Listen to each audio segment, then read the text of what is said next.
विश्व में अनेक पुस्तक और ग्रंथ भरी रही किंतु एमिति एक रहस्यमय पुस्तक अच्छी से पुस्तक पढ़िया मात्रे से संपूर्ण भाव पागल हो जाती किंबा तांकर मृत्यु हो जाए।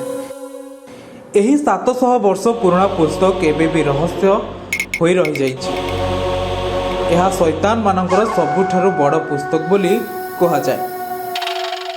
लोकों को कहवा कथा अनुसार यह एपरी एक पुस्तक जो लिखा होता शब्द पढ़ा मात्रे से बहिर अक्षर गुड़िक निया पिंडुला परी पवन में भाषा परी देखा जाए। सेथिपाई एही पुस्तक को शैतान बाइबल बोली कहा जाए, कारण यह कौन दैवी शक्ति नुहे बरं शैतान शक्ति द्वारा लिखा जाइतिला।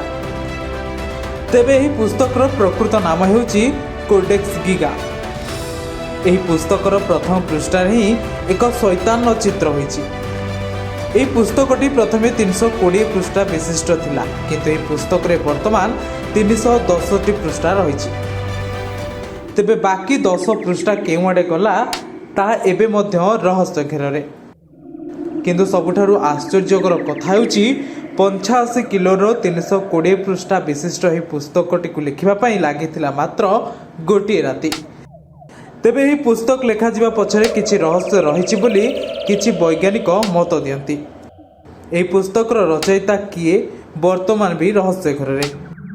वर्तमान एही पुस्तक चेक रिपब्लिक नेशनल लाइब्रेरी रे रहिछि। एबे मध्य वैज्ञानिक माने एही पुस्तकर रहस्य को खोजिबाकू एठाकू आसी थांती। ब्यूरो रिपोर्ट उत्कल प्रतिदिन।